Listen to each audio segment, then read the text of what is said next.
आज के एपिसोड की शुरुआत हम देखते हैं कि अंजलि आरती से सवाल करती है कि क्या वो सच में गांव की मासूम लड़कियों को उठवाकर उनका चालान कर रही है। इस पर आरती बेपरवाही से जवाब देती है कि हाँ, वो ऐसा कर रही है क्योंकि उसे इसके बदले बहुत सारा पैसा मिल रहा है और वो भी अमीर बनना चाहती है। आरती खुलेआम अपनी मां को धमकी देती है कि वो अंजलि को भी नीचा दिखाएगी और पूरे दिल्ली शहर में बदनाम कर देगी। वो कहती है कि अब वो हर रोज नई नई लड़कियों का चालान करेगी, टाइमिंग बनाएगी और अगर जरूरत पड़ी तो धंधा करने से भी पीछे नहीं हटेगी क्योंकि उसे अब घर-बार और रिश्तों की कोई परवाह नहीं है। आरती ये भी कहती है कि जिस घर की चौखट वो कभी लांघ चुकी है उसे संभालना अब उसके बस की बात नहीं है। ये सब सुनकर वेद का गुस्सा फूट पड़ता है और वो झपके से आरती के हाथ से फोन छीन लेता है। वो अंजलि से कहता है कि इस वक्त आरती पूरी तरह नशे में है, होश में नहीं है और बेहद बदतमीजी कर रही है। इसी बीच आरती चीख कर कहती है कि वेद ने उसे थप्पड़ मारा है और ये बात भजन सिंह सुन लेता है। भजन सिंह तुरंत आरती को भरोसा दिलाता है कि वो बिल्कुल चिंता न करे, वो वेद पर एफआईआर दर्ज करवाएगा। ये सुनते ही वेद के सब्र का बांध टूट जाता है और वो गुस्से में आकर भजन सिंह को जोरदार थप्पड़ जड़ देता है, जिससे भजन सिंह सीधे जमीन पर गिर पड़ता है।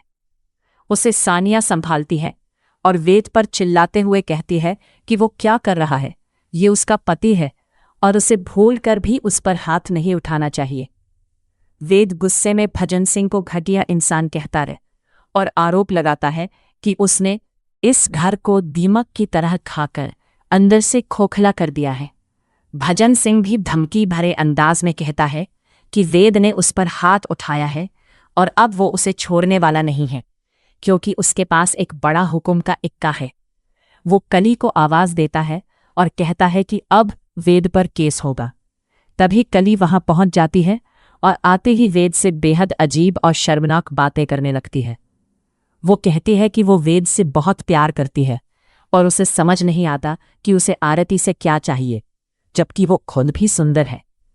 कली यह भी कहती है कि आखिर एक मर्द को एक औरत से चाहिए ही क्या होता है और वेद क्यों उसे नहीं अपनाता। वो दावा करती है कि उसने वेद के नाम का मंगलसूत्र पहना हुआ है और मांग में सिंदूर भी भर रखा है और उसे ज्यादा कुछ नहीं चाहिए, बस वो वेद के साथ घर गृहस्थी बसाना चाहती है और उसके बच्चे की मां बनना चाहती है।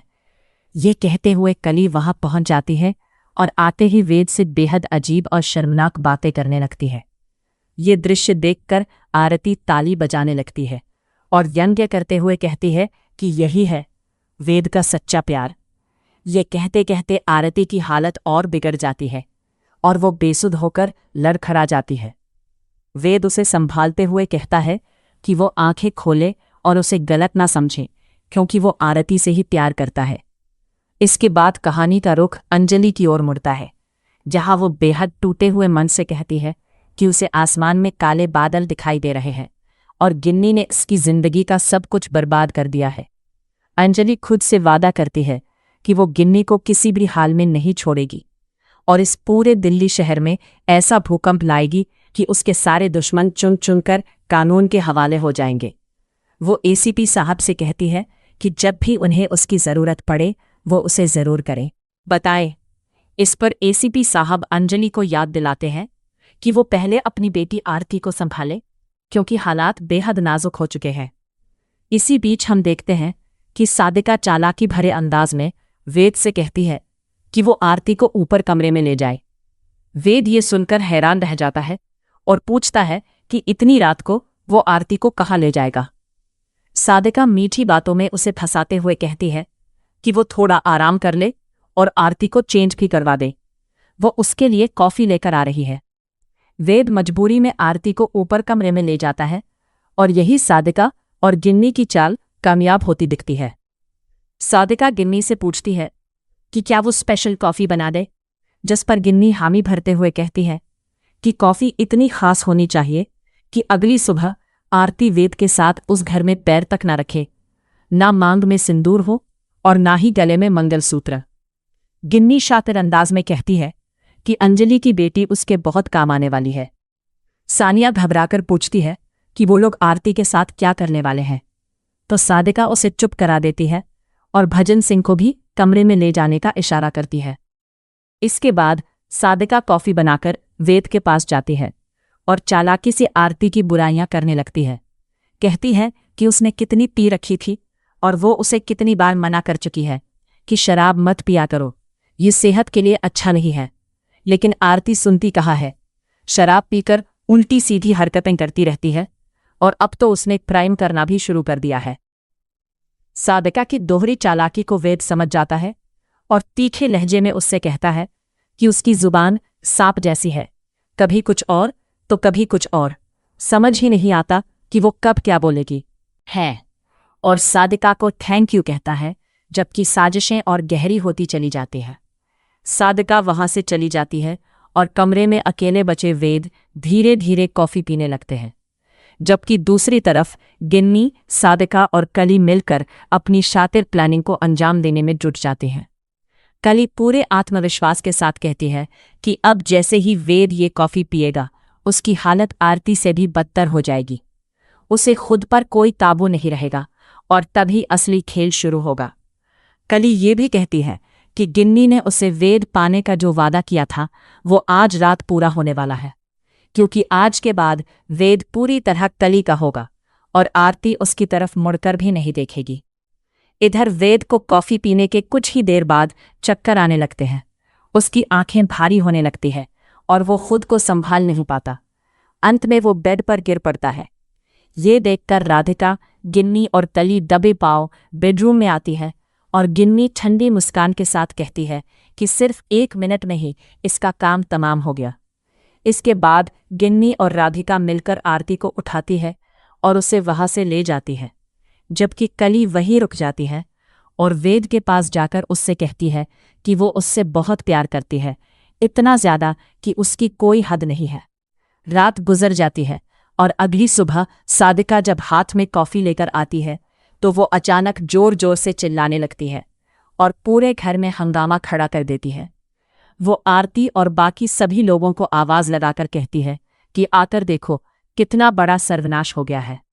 सादिका की चीख पुकार सुनकर आरती घबराकर उस कमरे की ओर भागती है और उसके पीछे पीछे घर के बाकी लोग भी वहां पहुंच जाते हैं।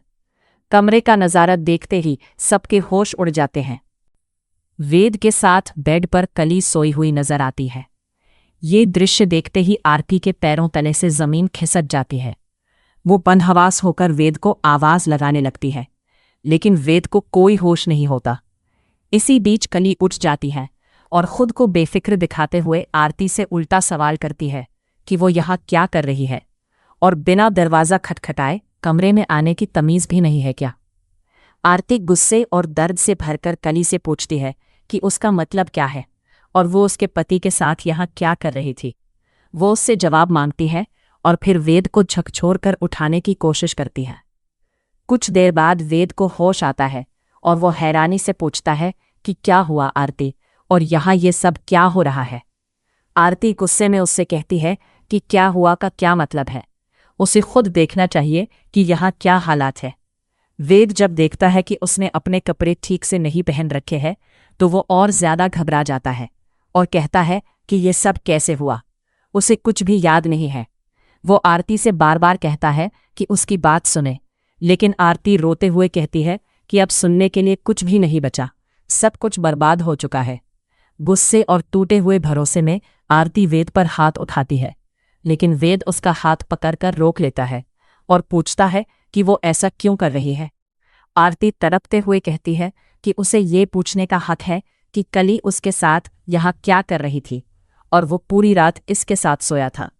वेद पीछे मुड़कर जब कली को देखता है तो उसके होश उड़ जाते हैं और वो उससे कहता है कि वो उससे दूर हट जाए। वो आरती को यकीन दिलाने की कोशिश करता रहे कि उसे कुछ भी नहीं पता और वो पूरी तरह बेखबर है, लेकिन आरती वेद और कली के कपड़ों की हालत दिखाकर कहती है कि ये सब देखकर भी क्या वो सच को नहीं समझे। वो नफरत से कहती है कि वेद कितना गंदा है और उसे धोखा दे चुका है। कली पूरे नाटक के साथ कहती है कि वेद और वो एक दूसरे से प्यार करते हैं, वेद बाबू उससे बहुत प्यार करते हैं और अब जो होना था वो हो चुका है। कली यह भी कहती है कि अब इन बातों का कोई मतलब नहीं है। वेद पूरी तरह टूट जाता है और कहता है कि उसे समझ में नहीं आ रहा कि ये सब क्या हो रहा है और कैसे हो गया। लेकिन आरती उसके किसी भी शब्द पर भरोसा करने को तैयार नहीं होती और कहती है कि अब जो होगा वो भी देख लेगा, क्योंकि वो उसे तलाक देगी और उसके साथ एक पल भी नहीं रहेगी। आरती साफ शब्दों में कहती है कि वेद ने उसे धोखा दिया। वेद आखिरी कोशिश करते हुए कहता है कि उसने सिर्फ रात में कॉफी पी थी और उसके बाद उसे कुछ भी याद नहीं है। उसे नहीं पता कि उसके साथ क्या किया गया।